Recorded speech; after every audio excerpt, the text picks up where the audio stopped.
वसई विरार की राजनीति में एक नाम जो सबसे ज्यादा चर्चित रहता है और जिसकी राजनीतिक चाल ढाल और अब तक का सफर यह बताता है कि उसके पास राजनीति में विजय होने का एक अलग ही अनुभव है। उसे वो किसी भी प्रकार से प्राप्त करता हो, लेकिन वो तरीका चुनाव लड़ने के नतीजों के साथ ही तय होता है। नाम है हितेंद्र विष्णु ठाकुर। वर्तमान राजनीति जिस प्रकार से चल रही है संपूर्ण महाराष्ट्र की, उसका असर वसई विरार और पालघर जिले में भी देखने को मिल रहा है। उसे देखते और भांपते हुए हितेंद्र विष्णु ठाकुर ने एक बार फिर से अपने कदम आगे बढ़ा दिए हैं और राजनीतिक चाल चलना शुरू कर दिया है। अभी बीते दिनों जिस प्रकार से उन्होंने 12 तारीख को आनंद फानंद में आजी माजी नगर सेवक सभापति, जिला परिषद पूर्व, वर्तमान सरपंच, वर्तमान पूर्व सभी लोगों को बुलाकर एक छत्र के नीचे निर्देशित किया, उन्हें बताया कि निष्ठावंत क्या होता है और काम किस प्रकार से किया जाता है। पूरी प्लानिंग तैयार कर दी और उनके दिमाग में बिठा दिया कि यह कोई और दल नहीं, ये बहुजन विकास अघाड़ी है और ये अपने इसी अंदाज में काम करती है। कोई जाना चाहता है, कोई नहीं जाना चाहता है, यह बात कहीं भी किसी के दिमाग में नहीं आनी चाहिए। हालांकि उन्होंने खुले मन से या खुले सार्वजनिक तौर पर ये बातें नहीं कही, लेकिन वो जानते हैं जिस प्रकार से संपूर्ण महाराष्ट्र की राजनीति में उठापटक कोई रात कोई दिन कहीं और कहीं चला जाता है, वो देखते हुए वो समझ चुके हैं कि अपने ही संगठन को बचाना और बताना और निष्ठा क्या होती है, हमारे संगठन में कैसे काम होता है, उसे बताने की जरूरत है। इसके अलावा उन्होंने उस मंच का प्रयोग करते हुए एक और अच्छी बात कर दी। कार्यकर्ताओं को अपने नेता से दूरी महसूस नहीं होती। उन्होंने उस मंच के माध्यम से कार्यकर्ताओं को समझाने का प्रयास किया कि कार्यकर्ता हम आपके साथ हैं। अगर आपको बिजली विभाग से कोई काम है तो मैं उपस्थित हूं, विद्यालय यानी शिक्षा के क्षेत्र से कोई काम है तो मैं आपके लिए उपस्थित हूं, म्युनिसिपल कॉर्पोरेशन अगर नहीं सुन रहा है तो मुझे बताइए, मैं उनसे बात करूंगा। इसके अलावा भी सामान्य स्तर के जो काम हैं अगर वे आपसे नहीं हो पाते हैं, आप प्रयास करिए, नहीं होते हैं तो मैं आपके लिए स्थापित हूं, मैं आपके लिए खड़ा हूं। नेता और कार्यकर्ता के बीच में दूरी इसी बात पर बन जाती है कभी कभार जब उसे मूलभूत बातें यानी जो जायज बातें हैं जैसे बिजली, पानी, सड़क आदि बातें समझाने, उन्हें हल करने के लिए अपने नेता का संरक्षण नहीं मिलता है।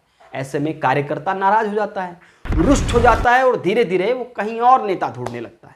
लेकिन ये स्थिति पैदा ना हो इसलिए उस मंच का प्रयोग करके हितेंद्र ठाकुर ने साफ तौर पे अपने कार्यकर्ताओं को बोल दिया कि मैं आपके साथ और आप हमारी ताकत बनकर हमारे साथ। खैर, ये पहला पड़ाव तो उन्होंने पार करते हुए सभी को समझा दिया, लेकिन दूसरी तरफ उनके मन में क्या चल रहा था राजनीतिक गणतज्ञ बताते हैं कि कहीं ना कहीं उन्हें भी इस बात को की भनक है कि जिस प्रकार से महाराष्ट्र की राजनीति में उठा पटक है, कहीं वसई विरार या पालघर जिले में उनके पदाधिकारियों के साथ ऐसा ना हो जाए। इसलिए सबको समझाना, सबके साथ खड़े होना और सबको साथ लेकर चलने वाली परिभाषा को समझाना बहुत महत्वपूर्ण था।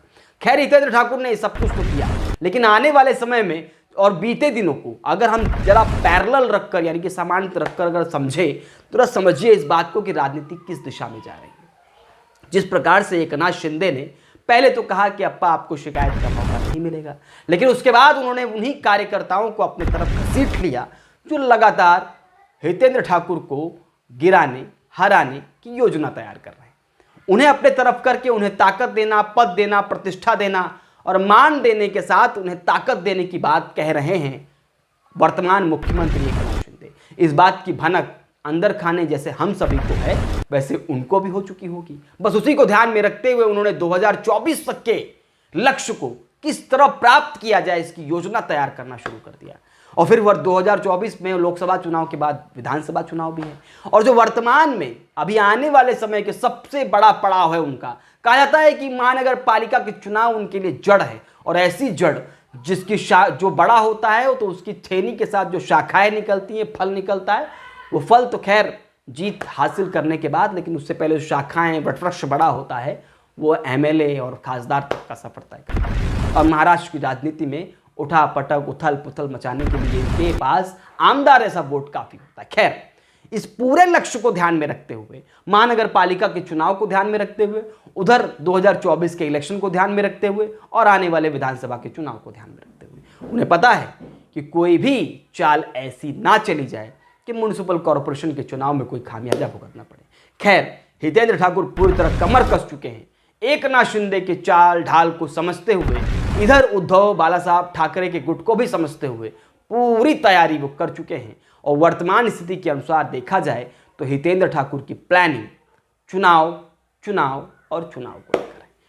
कार्यकर्ताओं को मनाना, कार्यकर्ताओं के दिल में बैठना और कड़क बनकर उन्हें यह समझाना कि देखिए मैं नरम हूं काम के लिए तो मैं कड़क हूं संविधान अपनी पार्टी में बताए हुए नीतियों को मनाने के लिए।